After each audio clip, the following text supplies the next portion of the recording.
Time now, 8:58. Now with his pinstripe suit and papier-mâché head, Frank Sidebottom became a cult figure on the comedy circuit in the 1980s. So when fans discovered his creator Chris Sievey had died penniless, they clubbed together to make sure he had a funeral worthy of a cult comedian. David Sillitoe's been to his hometown of Timperley, which is near Manchester. Oh, blimey. I might have guessed.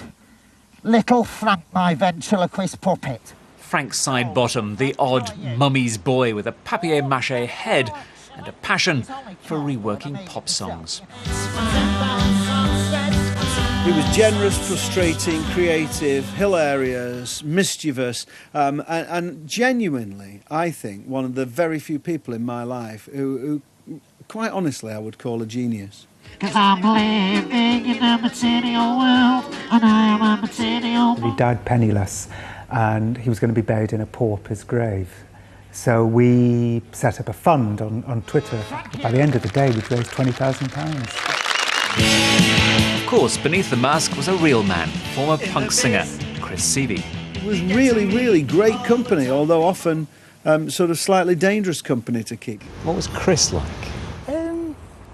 Difficult, very difficult. Chris was incredibly creative. When he had his head on, he was Frank, and when it was off, he was Chris.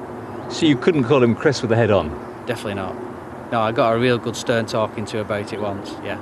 So in terms of famous faces, that's Mark Radcliffe. And just look at who worked with him over the years. Chris Evans, Caroline Aherne, Mark Radcliffe, John Ronson. This is the Frank mosaic, by the way. He made money, spent it, and watched others become more successful. Why?